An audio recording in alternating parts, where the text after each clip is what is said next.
안녕하세요. 어르신들의 편안한 마음 쉼터, 케렌시아 마을입니다. 혹시 거울 속에 비친 내 모습에서 어느덧 깊어진 주름과 희끗해진 머리카락을 보며 마음이 서운해진 적 있으신가요?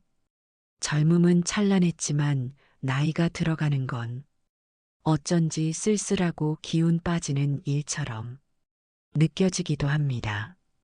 이제 내 인생의 좋은 시절은 다 갔구나 하는 생각에 마음 한구석이 허전해지기도 하죠. TV 속 젊은이들의 웃음소리가 유난히 멀게 느껴지고 빠르게 변하는 세상의 속도를 따라가기 벅찰 때면 나만 홀로 섬처럼 남겨진 기분이 들기도 합니다. 하지만 이런 마음은 어르신 혼자만 느끼는 것이 아닙니다. 우리 모두가 자연스레 겪는 삶의 한 과정입니다. 만약 동양의 위대한 철학자 노자와 장자가 우리 곁에 있다면 아마 빙그레 웃으시며 이렇게 말해줄 겁니다. 나이 들면 쇠퇴가 아니라 드디어 완성에 이르는 길이라고 말이죠. 꽃이 지고 열매를 맺듯 인생의 진정한 맛과 향기는 바로 지금부터 시작된다고요. 오늘은 노자와 장자의 지혜를 빌려 어른이 되어 더 깊고 아름답게 빛나는 우리 자신을 발견하는 여정을 떠나보려 합니다. 세월이 우리에게 준 주름과 상처가 실은 얼마나 귀한 훈장인지를 함께 이야기 나누고 싶습니다. 구독과 좋아요는 사랑입니다. 하나, 나이 들면 완성이 된다. 성숙이라는 아름다움. 우리는 흔히 나이 드는 것을 잃어버리는 과정이라 생각합니다. 탄력 있던 피부, 쌩쌩했던 기력, 총명했던 기억력 같은 것들을 말이죠. 사회는 끊임없이 젊음을 찬양하고 늙음은 마치 감춰야 할 부족함처럼 이야기합니다. 하지만 노자와 장자의 눈으로 보면 나이 들면 잃는 것이 아니라 오히려 얻는 과정입니다. 바로 성숙이라는 이름에 깊고 그윽한 아름다움을 얻게 되는 것이죠. 생각해 보세요. 잘 가꿔진 정원의 화려한 꽃도 아름답지만 이름 모를 들판에서 묵묵히 피어난 들꽃에게는 꾸미지 않은 기품이 있습니다. 젊음이 주목받기 위해 애쓰는 장미와 같았다면 나이 들면 그저 자신의 자리에서 담담히 존재하는 들꽃과 같습니다. 누가 보아주지 않아도 서운하지 않고 화려하게 치장하지 않아도 부끄럽지 않은 존재 자체로 편안한 아름다움입니다. 젊을 때는 내 목소리를 내고 나를 증명하느라 바빴지만 이제는 다른 사람의 작은 말 한마디에도 깊이 귀를 기울일 줄 아는 지혜가 생겼습니다. 이것이 바로 경청의 힘입니다. 단순히 듣는 행위를 넘어 상대의 말하지 않는 마음까지 헤아리는 것이죠. 스위스의 철학자 앙리 프레데리크 아미엘은 잘 듣는 것은 다른 사람의 마음에 다가가는 가장 섬세한 방법이라고 말했습니다. 깊어진 귀는 100마디의 어설픈 조언보다 더 따뜻한 위로를 건넵니다. 또한 장자는 재물론을 통해 세상 모든 것은 저마다의 관점에서 옳다고 말합니다. 큰 산의 눈으로 보면 작은 언덕이 보잘것없어 보이지만 언덕에 사는 다람쥐에게는 그곳이 세상의 전부입니다. 나이가 들면서 우리는 내 생각이 무조건 옳다는 뾰족한 고집에서 벗어나 세상을 둥글고 너그럽게 바라보는 시선을 갖게 됩니다.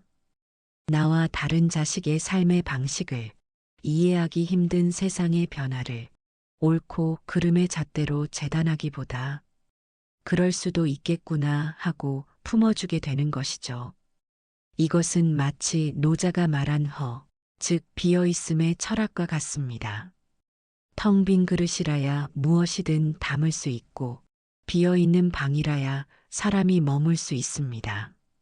젊은 시절 내 지식과 경험으로 꽉 차 있던 마음을 비워내니 비로소 세상의 다양한 모습과 다른 사람의 이야기가 들어올 자리가 생깁니다. 요란하게 흘러가며 작은 돌멩이에도 부딪혀 소리를 내던 젊은 날의 시냇물은 이제 온갖 것을 다 품고도 소리 없이 흐르는 늙은 강물이 되었습니다. 그 조용한 흐름 속에 말로 다 할 수 없는 깊은 울림이 있습니다. 그것이 바로 거친 세월을 통과한 우리에게 주어진 가장 큰 선물, 성숙이라는 이름의 기품입니다. 둘, 덜어낼수록 가벼워진다. 무심의 지혜. 그렇게 무르익은 마음은 이제 채움이 아닌 비움의 지혜를 배웁니다. 노자와 장자가 말하는 무심은 정이 없고 마음에 아무것도 없는 차가운 상태가 결코 아닙니다. 오히려 그 반대입니다.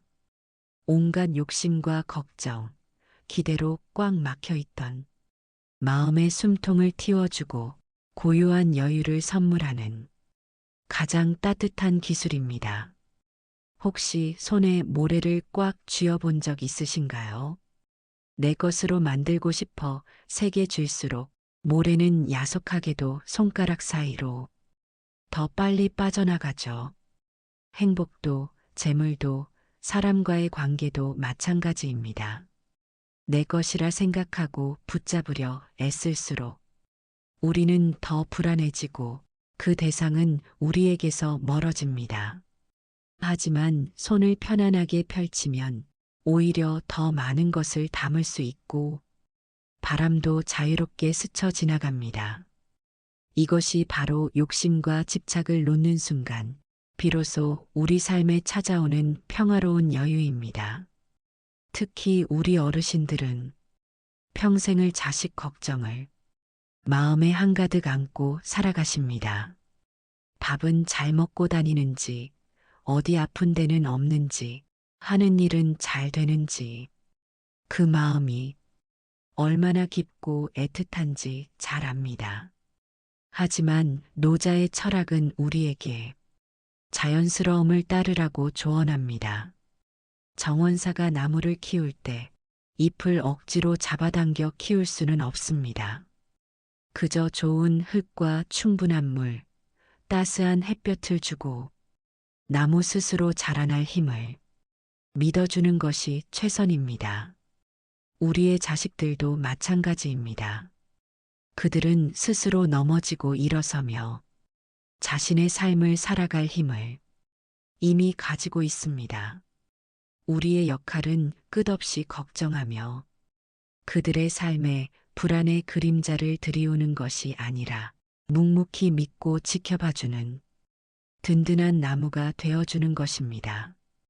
걱정을 내려놓는 것은 무관심이 아니라 자식을 하나의 독립된 인격체로 존중하는 가장 깊고 성숙한 사랑의 표현입니다. 장자는 꿈의 나비가 되어 헐헐 날아다니다 깨어났는데 내가 나비 꿈을 꾼 것인지 지금의 내가 실은 나비의 꿈속에 있는 것인지 헷갈렸다고 합니다. 이 유명한 이야기는 나라는 고정된 생각, 부모는 이래야 한다, 노년은 이래야 한다는 틀에 우리 스스로를 가두지 말라는 가르침을 줍니다. 이런 굳은 생각들을 하나씩 비워낼 때 우리는 비로소 지금 이 순간 내 앞에 있는 것들의 소중함을 있는 그대로 발견하게 됩니다.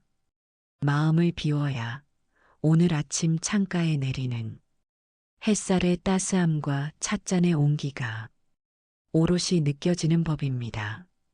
이렇게 무심한 듯 그러나 따뜻한 마음으로 세상을 대할 때 우리는 불필요한 근심과 번뇌의 짐에서 벗어나 나비처럼 가벼운 진정한 평온을 얻게 됩니다.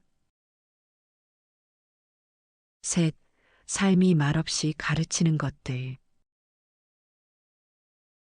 마음을 비우고 가벼워지고 나니 비로소 내 온 생애가 내게 가르쳐 준 것들이 보이기 시작합니다.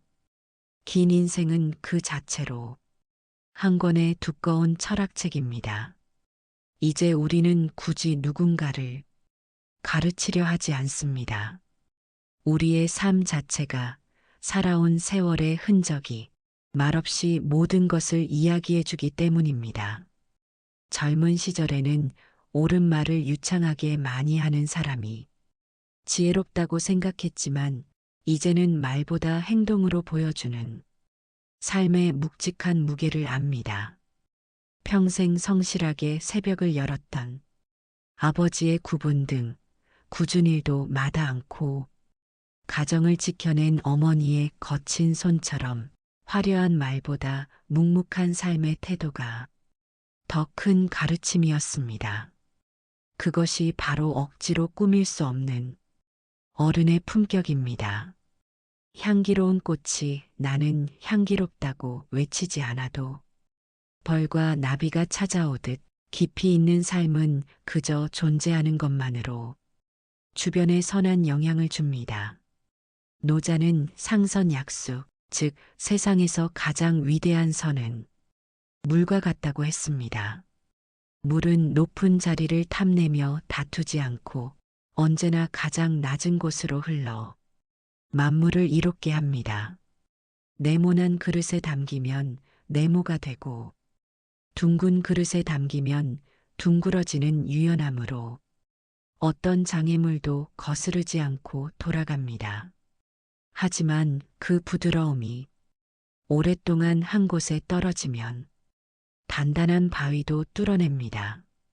살아오면서 얼마나 많은 벽에 부딪히고 얼마나 많은 역경을 만나셨습니까?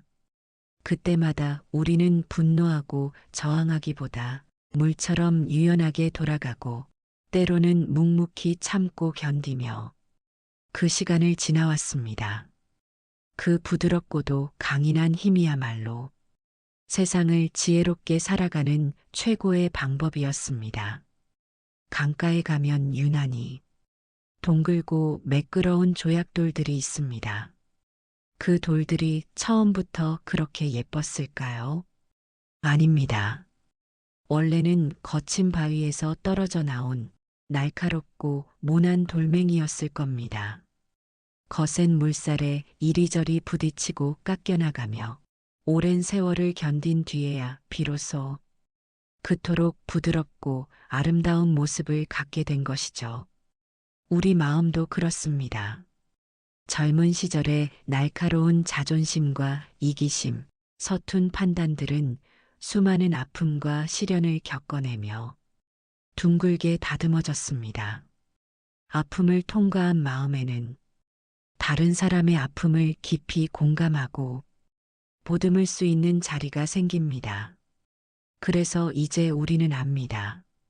때로는 100마디의 현란한 조언보다 그저 말없이 곁을 지켜주는 침묵이 더 큰 위로가 된다는 사실을요. 큰 슬픔에 잠긴 이웃의 손을 그저 조용히 잡아주는 것. 그것만으로도 나는 당신의 아픔을 알고 있다.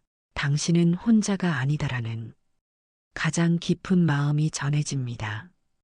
이 침묵의 위로야말로 긴 세월의 강을 건너온 사람만이 건넬 수 있는 가장 따뜻하고 진실된 언어입니다. 우리의 삶 자체가 이미 모든 것을 말해주고 있으니까요. 넷, 나를 위한 침묵의 시간. 삶의 지혜가 쌓일수록 우리는 세상의 소음에서 한 걸음 물러나 침묵의 가치를 절실히 깨닫게 됩니다. 말이 많아질수록 뜻은 흐려지고 고요 속에 머물 때 비로소 본질이 드러납니다. 세상이 시끄럽고 마음이 복잡할수록 고요한 침묵은 흩어진 나 자신을 다시 만나는 가장 소중하고 신성한 시간이 됩니다. 노자는 도덕경에서 아는 자는 말하지 않고 말하는 자는 알지 못한다 고 했습니다. 진정한 지혜와 평화는 요란한 말이 아닌 깊은 침묵 속에 머물기 때문입니다. 혹시 온갖 걱정과 후회, 풀리지 않는 생각들로 머릿속이 시끄러워 잠 못 이룬 밤이 있으셨나요? 그럴 때 우리에게 필요한 것은 더 많은 정보나 해결책이 아니라 모든 생각을 잠시 멈추는 침묵의 용기입니다. 고요함 속에서 온전히 자신과 마주하는 것을 두려워하지 마세요. 처음에는 어색하고 불안할 수 있습니다. 하지만 그 시간을 견디고 나면 방 안의 소음이 모두 사라져야 비로소 내 심장 소리와 숨소리가 선명하게 들리듯 세상의 말을 비워내야 내 마음 깊은 곳에 진짜 목소리가 들리기 시작합니다. 그 목소리는 괜찮다. 그동안 정말 애썼다고 우리를 위로해 줍니다. 하루를 마무리하는 가장 좋은 방법은 자극적인 텔레비전 소리나 세상 걱정이 가득한 뉴스가 아니라 나 자신과 고요하게 만나는 의식을 갖는 것입니다. 잠자리에 들기 전 딱 10분만이라도 좋습니다. 방의 불을 어둡게 하고 편안한 의자에 앉아 따뜻한 차 한 잔을 앞에 두세요. 창밖의 달을 보거나 그저 눈을 감는 것도 좋습니다. 그리고 아무것도 하려 하지 마세요. 그저 가만히 숨이 들어오고 나가는 것을 느껴보는 겁니다. 시끄러웠던 하루의 먼지들이 고요함 속에서 차분히 가라앉는 것을 지켜보세요. 이것이 바로 하루 동안 고생한 나에게 주는 가장 큰 선물이며 자기 위로의 기술입니다. 우리는 평생 남을 위해 말하고 남의 말을 들어주고 남의 기분을 맞추느라 애쓰며 살아왔습니다. 나 자신의 마음이 어떤지, 내가 정말로 원하는 것이 무엇인지 들여다볼 겨를이 없었습니다. 이제는 오롯이 나를 위한 침묵의 시간을 가질 때입니다. 그 고요한 밤, 누구의 방해도 받지 않는 온전한 나만의 시간 속에서 내 마음이 정말로 하고 싶었던 이야기에 귀를 기울여 보세요.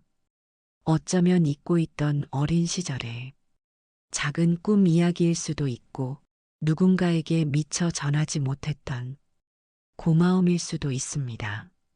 그 침묵 속에서 우리는 가장 진실된 나를 만나고 세상이 줄 수 없는 가장 큰 위로와 평화를 얻게 될 것입니다. 5. 지금 이대로도 충분합니다. 고요 속에서 내 마음의 소리를 듣다 보면 우리는 마침내 한 가지 위대한 진실에 도달하게 됩니다. 바로 지금 내 모습 이대로도 나는 충분히 괜찮은 사람이며 더없이 소중한 존재라는 벅찬 깨달음입니다. 노자와 장자 철학의 가장 큰 가르침은 바로 있는 그대로의 자연스러움을 긍정하는 것입니다. 우리는 평생 누군가와 비교하며 살아왔습니다. 나보다 더 많이 배운 사람, 더 건강한 사람, 더 자식 농사를 잘 지은 사람. 그 비교의 감옥 속에서 얼마나 많이 스스로를 괴롭히고 위축되어 왔나요? 하지만 장자는 말합니다. 소나무는 키가 크다고 자랑하지 않고 대나무는 속이 비었다고 부끄러워하지 않는다고요. 소나무는 소나무라서 아름답고 대나무는 대나무라서 고결한 가치가 있습니다. 남과 비교하는 마음을 내려놓을 때 비로소 우리는 나답게 사는 평화와 자유를 얻습니다. 내 삶의 고유한 빛깔과 향기를 사랑하게 되는 것이죠. 노자가 말한 무의의 삶이란 아무것도 하지 않는 게으름이나 무기력을 의미하는 것이 아닙니다. 억지로 무언가를 바꾸려고 애쓰거나 안달하지 않고 자연의 큰 흐름에 순응하며 살아가는 최고의 지혜입니다. 강물이 바다를 향해 흘러갈 때 노련한 뱃사공은 물살을 거스르며 억지로 노를 젓지 않습니다. 오히려 물의 흐름을 타고 가볍게 방향만 잡아주어 힘들이지 않고 목적지에 도달합니다. 우리의 인생도 마찬가지입니다. 더 젊어져야 한다. 더 무엇이 되어야 한다는 강박과 싸우기를 멈추고 지금의 나를 온전히 받아들이며 삶의 흐름에 몸을 맡길 때 오히려 삶은 더 평화롭고 순탄하게 흘러갑니다. 지나온 날들을 돌아보며 후회와 아쉬움에 스스로를 미워하지 마세요. 그때는 그것이 최선이었고 그 모든 서툰 선택들조차 지금의 깊이 있는 나를 만든 소중한 과정이었습니다. 이제는 내가 왜 그랬을까 하는 자기 연민을 넘어 그 모든 시간을 꿋꿋이 살아내온 나 자신을 따뜻하게 안아주는 자기 수용이 필요합니다. 늙음은 모든 것이 끝나는 쇠락의 시간이 아닙니다. 오히려 평생 우리를 올가매던 수많은 책임과 역할, 타인의 시선에서 벗어나 온전히 나 자신을 위해 살 수 있는 새로운 가능성의 문이 활짝 열리는 시기입니다. 당신의 얼굴에 새겨진 모든 주름은 치열하게 살아낸 세월의 훈장이며 당신의 마음속에 쌓인 모든 경험은 세상 무엇과도 바꿀 수 없는 귀한 보석입니다. 어르신, 오늘 노자와 장자의 지혜를 따라 우리 마음속을 함께 여행해 보았습니다. 나이 들면 쇠퇴가 아니라 성숙이며 비워낼수록 가벼워지고 침묵 속에서 나를 만나며 마침내 있는 그대로의 나를 사랑하게 되는 지극히 자연스럽고 아름다운 과정입니다. 오늘 밤 잠시 모든 것을 멈추고 고요히 자신의 마음을 들여다보는 시간을 가져보시는 건 어떨까요? 그리고 거울 속 자신에게 혹은 마음 속의 나에게 다정하게 속삭여 주세요. 정말 고생 많았다. 지금 이대로도 충분히 빛나고 아름답다고요. 댓글을 통해 여러분의 소중한 생각과 느낌을 나눠주시면 이 마을이 서로에게 더 큰 위로와 힘이 되는 따뜻한 공간이 될 겁니다. 케렌시아 마을의 이야기가 마음에 닿으셨다면 구독과 좋아요, 알림 설정으로 저희의 여정에 함께 해주세요. 당신의 삶에 따뜻한 위로와 지혜를 전하는 편안한 쉼터가 되겠습니다. 오늘도 당신의 편안한 쉼터, 케렌시아 마을이었습니다. 감사합니다.